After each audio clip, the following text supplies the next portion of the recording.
there's no food like an old food. I repeat, there's no food like an old food. He told me this when I was a young man. He said, hey, young man, you, listen, I understand that you need some common sense. That's why I got a lot of common sense now. He said, but listen, when you get old, I hope you don't be an old fool. I know you make a lot of mistakes now. So that's what I'm saying to my listening audience right now. Those that might be elderly, those that might be a little older, that keep chasing that ultimate high, trying to find that ultimate high back. And I'm telling you right now, take it from a man with experience. You're not going to find it back. You're not going to find it back. To a food area. We're going into a wonderful area of food, talking about a historical company that has been providing excellent food in the Cleveland community for the past 90 years in business. And we have our guest here today, Ms. Kathy Harold of Harold Salads, and the Vice President of Sales, Mr. Nick Lombardo. Hey, Nick. How you doing? Very good. Miss Kathy? Yes, hi. Hi. I am so glad you decided to join us today because for those Clevelanders that don't know, I don't know who in Cleveland could not know, but Harold Salads is located right over on Miles at 17512 Miles Avenue in Cleveland. This has been a staple in our community. It not only is a staple as far as having a business there, but it's been a staple of our nutrition because Harold Salads is a complement to almost every holiday meal. I'm talking about Christmas, Thanksgiving, Easter, when people want to get together for summer, picnics, all the different salads that you provide. And I'm so glad you joined us today to talk about the historical aspect of Harold Salads. So, Miss Kathy, tell us, how did all this get started? There was an occurrence where one of our neighbors was hoping we would move out of the area, and I did look around the city for another location, and we could not find another location that as nice as what we had, and with the store frontage that we have, we have fabulous customers. They come in and they're just very loyal. They, Yes. I would be afraid if I moved that they wouldn't find us Okay. again. Okay. But they come in and they laugh with us and share their stories. I've watched over the years as kids have come in with their grandparents, and now they're coming in with their children. We're sort of a meeting place of sorts. Every week someone runs into an old friend or a church member that they haven't seen for a while, and they just embrace each other, and it's we feel very blessed to be part After of we this revisited, community. our past on beautiful Miles Avenue, and even though your family made connections with those local stores, the Pick and Pay and A&P, those are all gone now. Right. Yes, So they then you are. had to reach out to the other stores that are still anchored, Right. but then you had to reach out to the broader community through the internet, through internet sales and stuff like that. So that's what I want to talk about, Okay. making Our that transition. experiences for what we're looking for our future for the 2016 is what you were saying, the technical version of what we have to accomplish, and that is the new food laws that are coming down that we have to be prepared to certify our vendors and to make sure we have a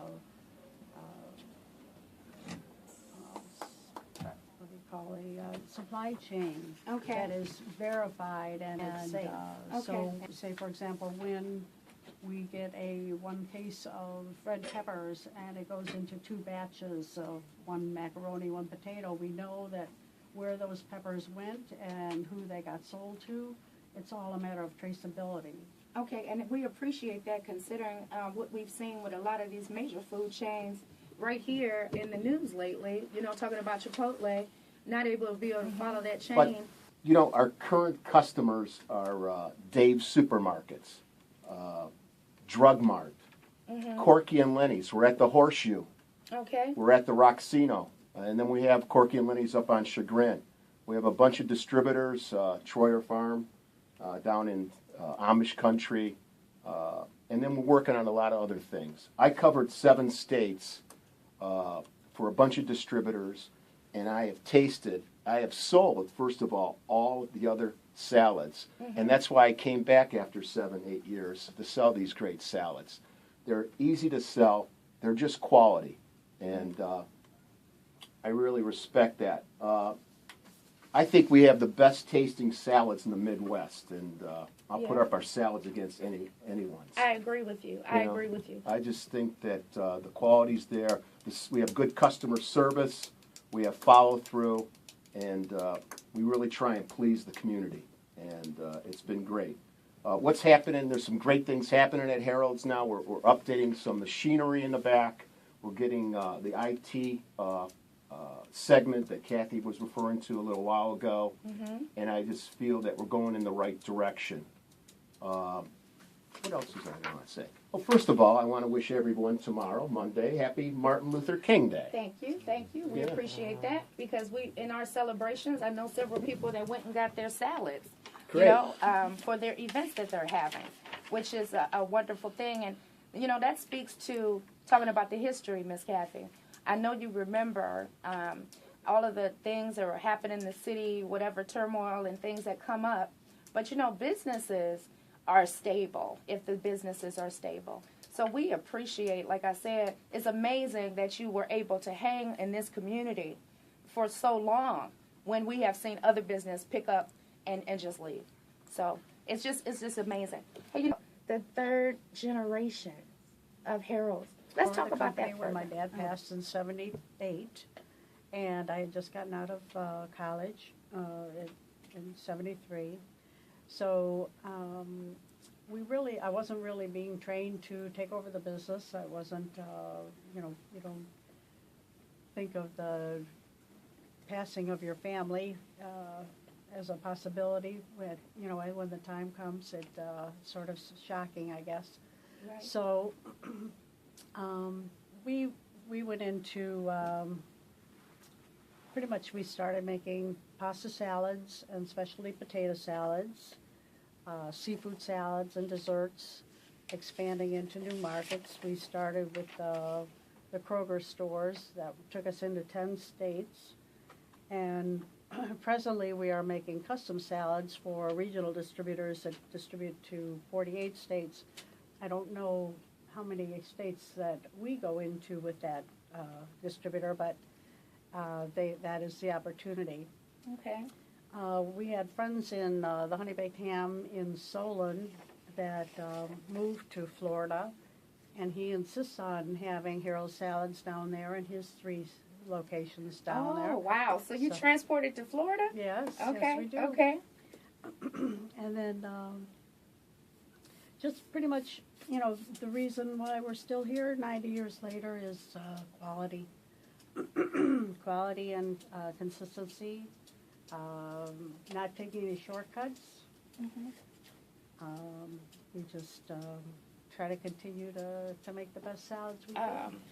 As you develop new products, how are you going to make a transition to more healthier foods and maybe inviting more vegans and vegetarians to try out Harold Salads? Because, like you said, your main core salads with a coleslaw, of course that can be vegetarian, but how would you reach out and make something more specifically and reach out to that population of, say, vegans or vegetarians and that modern, healthy kind of way of eating? We're in some healthcare markets in northern Ohio where we have just, like our beets, our cucumber salad, our baked beans. So very health-minded thing. We even have a health salad.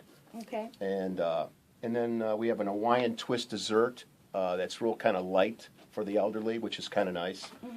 But Kathy is kind of the head person on that. Okay, so she's Kathy, like the do you listen or get R&D. ideas? Sure. Okay, Absolutely. she's the one that says, "Hey, you know what? That sounds good," and then you review recipes. Is Right. that your job? Right. Yes, we do.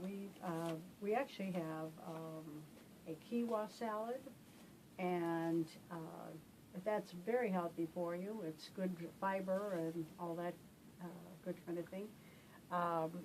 One of our new salads this last summer was Memphis coleslaw, and that's without a mayo base, so that's a little healthier than the normal.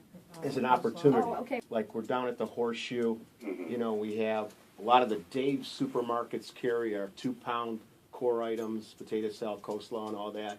So we don't look at it that way because Dave's is probably one of our busiest, bigger customers. Wouldn't you agree, Kathy, on that? Yes, uh-huh. You know, so we have given back to the community in a stronghold. They're very important to us. And this is like the small mom and pop delis, a convenience store, you know, things of that nature. So I don't look at it as a burb thing or urban to rural thing. I look at, actually our core is the strength of the city of Cleveland. And it is the best location in the nation. All right. Well, all right. Well, hey, I appreciate your comment. And Thank you. I have just tried some macaroni salad, and it's awesome. Thank you very much.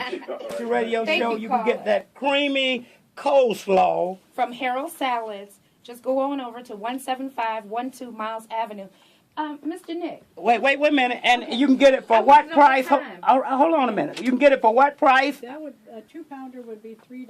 All right, no doubt about it. Go You ahead. can even ask Kathy of everything we sell. I love that. Wow. All right, You so heat so that I, up, it's excellent. so I know Okay. that my millions of listeners love that red beans and rice, and that's a specialty of yours. Yes, it is. Red beans and rice, no doubt about it. We love it, and we're gonna wait. Hey, Whipped topping with miniature marshmallows, mandarin oranges, maraschino cherries, yes, and Pineapple. tidbits with the coconut. Coconut. oh my Coconut goodness. and pineapple. My goodness. All right, now look, I'm from down south, North Carolina, and I see you got this Memphis coleslaw, girl. This must be something special. I can see the spices jumping out of it right now. It's got- Ooh, it's making my tongue tingle. It's got Memphis coleslaw. It's- Tell me about it. It's got the jalapeno peppers in it. That's the key there. It's wonderful on hot dogs and hamburgers. You're gonna love it. Lord, have mercy. To awesome. Miles Avenue in Cleveland. Our phone number is 216-991-7500. And we're at www.herolds salads, SALADS.com. And you see all our beautiful items that we produce with loving hands, that we've done that for 90 years. And we're so proud of Kathy. She's Absolutely. given back to the community, and we just thank everybody in this room, and it's been a real blessing today. Thank you so much. Well, let's see. I think, we are so grateful to the community, and we just enjoy our customers. We just love having them come in. They come in, and we always have something to share, and that's what makes it fun. That's what keeps us going. We enjoy being part of the Ever. community. Tamir Rice never had a chance. Within 2 seconds, 2 bullets were pumped into his stomach, and the police never tried to give him first aid. Tamir never had a chance. Before a grand jury could rule, Cuyahoga County Prosecutor Timothy J. McGinty released a report from a so-called independent panel that concluded the shooting was reasonable. Tamir never had a chance because the prosecutor pleaded for the grand jury not to indict. So the case was sabotaged from the beginning to the end. The mayor and the chief of police want the people of Cleveland to wait on the process. We waited on the process for Michael Pipkins. We waited on the process for Brandon McLeod. We waited on the process for Timothy Russell. We waited on the process for Melissa Williams. We waited on the process for Tamir Rice. So tell me, how long is the process? From Donnie M. Pastar, Black on Black Crime Incorporated member. Oh my goodness, you got it going on. Listen, what a great letter. Have you ever been before a grand jury? I have not. I have. And I say that you are wrong with your conclusion. Okay. Because listen, the grand jury can indict an ant or they cannot indict a rabbit. That's true. The lead way the guidelines that you're giving them does not truly apply to the community. The thing that I was addressing was the comment that the person made to the plain dealer about the case being sabotaged. I don't think that they made the right decision. Oh, okay, But I don't all right, believe that it was okay, sabotaged. all right. So in other words, you're saying that the prosecution, when he goes into the grand jury, doesn't have the ability to sabotage the case if he wants to? He has the ability to do so, but this one didn't. Why do you say that? You weren't there in the grand jury. Because I know what sabotage means. And in order to sabotage something, you have to go in there with the intent of undermining it and to destroy it. Well, you didn't see that possibility with the way McGinty went in with this grand jury. You're saying possibility. I'm saying it didn't happen. Why are you saying it didn't happen, and I'm saying possibility, and I've been before a grand jury and you haven't. So come on, talk to me. You being before a grand jury one time on an incident that only applied to you doesn't qualify.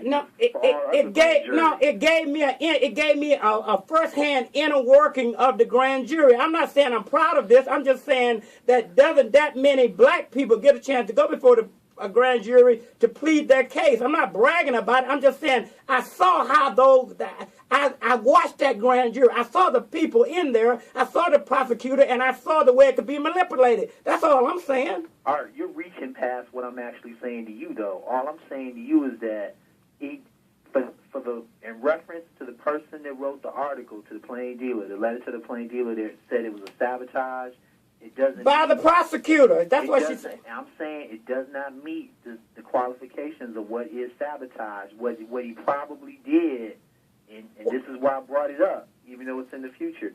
What he probably did was lend himself to sabotaging the wrongful death case. That the city does owe this family some money for. Listen, brother. We know that they're gonna get paid. Yes, we do. We know they're gonna get paid. I tell you what. I'll tell you how much I know. You understand? I'll bet you how much you want to bet. I'll bet you whatever you want to bet. Even though we can't gamble on the radio, I'll bet you whatever you want to bet that they get paid. Now, how much you want to bet they don't get paid? I'm not willing to bet anything because of a 12-year-old kid's death. Look. I'm betting on the fact that I know what I'm talking about. I'm not betting on the fact that 12-year-old death. Don't put that in there. I'm betting on what I know and what you know. Well, how about this? That's what I'm betting on. Listen, don't try to dirty this up. You said that you knew what you was talking about. I said that I know what I was talking about, and I want to make a bet on that. Don't try to dirty this up with no 12-year-old death. Well, how about this? They may have heavily compromised the amount of money that the people could get paid. Listen. All you thinking about is money. The Tamir Rice want justice. There was no money. That's all you talking about. Money. What about them policemen going to jail? What about them policemen being indicted? What about that? Money. I understand money is everything.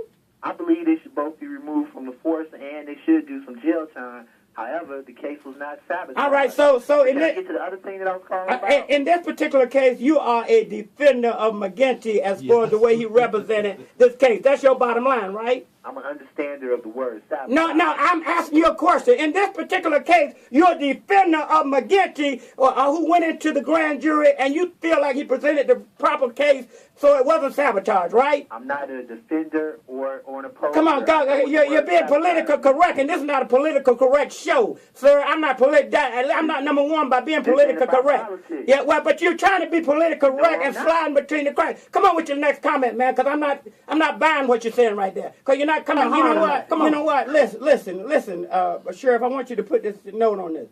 My brother here, the next time we need a political candidate, we got him right here, okay? Because he can he's better than give me a good running back, ducking and dodging. He's better than in the Super Bowl. I love you, brother. I love you. Call me back anytime. Who's on the phone? I thought my 2016 was going to be a great year, but I don't know because listen. I already my suburbanites that believe that the Tamir Rice murder was justifiable. I'm already mad with them, and look like I'm gonna be mad with some of my some of my urban brothers and sisters who believe the same way. I just believe that very clearly. So I don't know if 2016 gonna be a good year. You're not gonna find it back, Natalie. You're not gonna find it back, Whitney. You're not gonna find it back, Michael. You're not gonna be able to find that ultimate high back. You're not going to be able to find it. And that's why I say to my listening audience right now, Lord have mercy. Many of you are chasing that ultimate high. And I'll tell you right now, the most you're going to get out of chasing that ultimate high is you're going to mess up your health real bad or you're going to die. Those are your choices. Chasing that ultimate high. You're not gonna get it back. Once you had it, I don't care how many hits you get, how many snorts you get, you're not gonna get that ultimate high. In the end, what you're gonna get is death. Lord have mercy. Can I make it clear to you? So what I'm saying to you is this.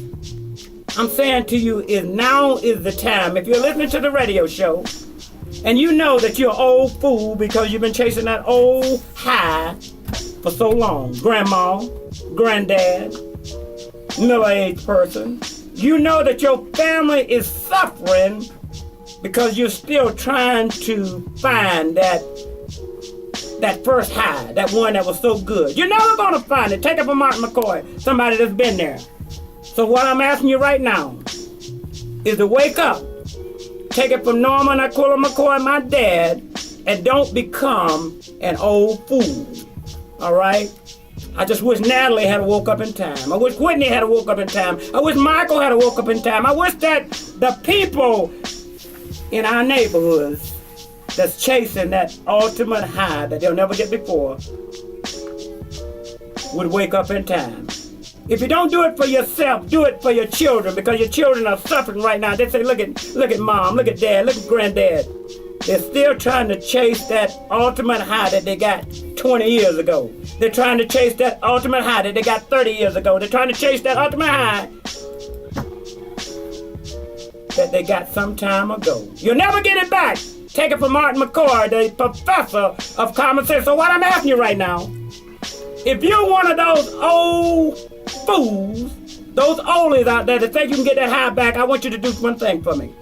Whether you're in your car, listening to the Art McCoy University radio show, on your computer, or wherever you might be, on your iPhone, I want you to put your hand on your radio and say, I'm gonna do this for myself in 2016. I'm too old to be chasing those old drugs. I'm gonna leave it to the young people. I'm gonna leave it alone.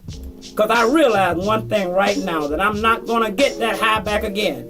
That high that made me so good, feel so good, that high that make my toes twingle. I'm not gonna get it back. If you do that, your 2016 will be better for yourself, for your children, Lord have mercy, and your life. Lord have mercy. You got your hand on the radio?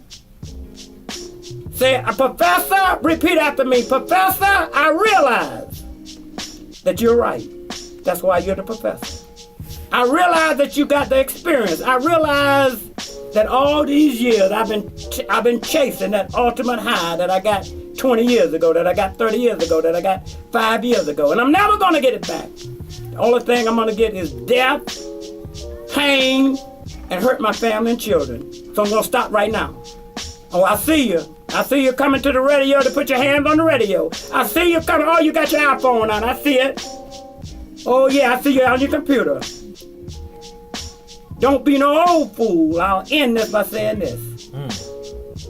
My daddy, Norman Aquila McCoy, said one thing. Said, Art McCoy, whatever you do, don't be an old fool. You're already a young fool. That's what he said. Oh, when he said it, I got mad. He said, yeah, rap at me, son. Rap at me. You know how they did it in the day. Rap at me. And I want to rap. Rap at me. Yeah, I said it. Don't be no old fool. Right. I took the words of my daddy. I was a young fool for real. But today I can stand on the radio and put my hand on the radio. Put my hand in the airwaves. Okay. And pledge to you all, don't be no old fool. Who's on the phone line? Talk to me. Hello? Yes, talk to me. Hey, all right. Talk to me. Poetic Topic. Yes, sir. How you doing, man? Talk to me. Yeah, them judges that and prosecutors that won't prosecute, they need to be judged and prosecuted. They driving the getaway car for those criminals and murderers that's killing our children, women and men, and it's always somebody black, and it's always that they don't do anything about it. Yes, sir. And, yes, sir. We got to remember they brought us here to mistreat us, and that's what they've been doing. Yes, I agree with you 100%, sir. No doubt about it. Thank you for your phone call.